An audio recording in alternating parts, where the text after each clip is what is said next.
Part 2 of Federalist 38 by Madison. We are going to start at the beginning of the fourth paragraph.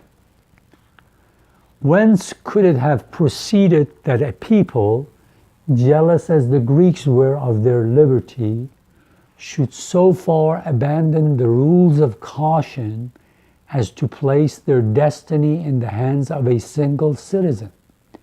Whence could it have proceeded that the Athenians, a people who would not suffer an army to be commanded by fewer than 10 generals, and who required no other proof of danger to their liberties than the illustrious merit of the fellow citizens, should consider one illustrious citizen as a more eligible depository of the fortunes of themselves and their posterity than a select body of citizens from whose common deliberations more wisdom as well as more safety might have been expected. These questions cannot be fully answered without supposing that the fears of discord and disunion among a number of counselors exceeded the apprehensions of treachery or incapacity in a single individual. History informs us, likewise, of the difficulties with which these celebrated reformers had to contend, as well as of the expedients which they were obliged to employ in order to carry their reforms into effect. Solon, who seems to have indulged a more temporizing policy, confessed that he had not given to his countrymen the government best suited to their happiness, but most tolerable to their prejudices. Here, a historian J.R. Pohl, says that Solon told his people that this is not the best constitution I can write for you. This is the best one that you will accept because of your likes and dislikes, because of your prejudices, because of your social norms. This is the best one you will accept, not the best one that I can write. And Lycurgus, more true to his object, was under the necessity of mixing a portion of violence with the authority of superstition and of securing his final success by a revolutionary renunciation, first of his country and then of his life. If these lessons teach us, on the one hand, to admire improvement made by America on the ancient mode of preparing and establishing regular plans of government, they serve not less, on the other, to admonish us of the hazards and difficulties incident to such experiments, and of the great imprudence of unnecessarily multiplying them. So here again, he says, the Athenians, who were so careful always not to give their liberties and their power, their freedom, to one person to control it, they were put in a position to do so. Greeks and Athenians who did not trust power to be in the hands of one person or small group of people went ahead and did it. And eventually it didn't bring him anything good. Whereas we, on the other hand, we gathered a group of men, trusted and very eminent and famous and well-respected men from different states, to gather together and write this Constitution for you. So we have done something unique in history, he says.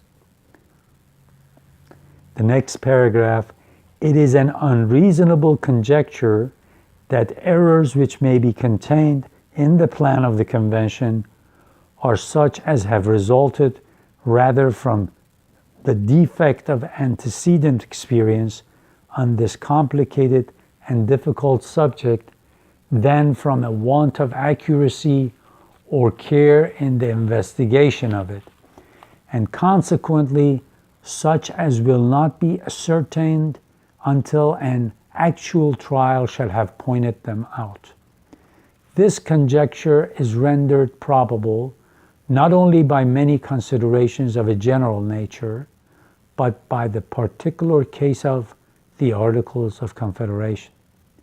It is observable that among the numerous objections and amendments suggested by the several states, when these articles were submitted for their ratification, not one is found which alludes to the great and radical error which an actual trial has discovered itself. And if we accept the observations which New Jersey was led to make, rather by her local situation than by her peculiar foresight, it may be questioned whether a single suggestion was of sufficient moment to justify a revision of the system.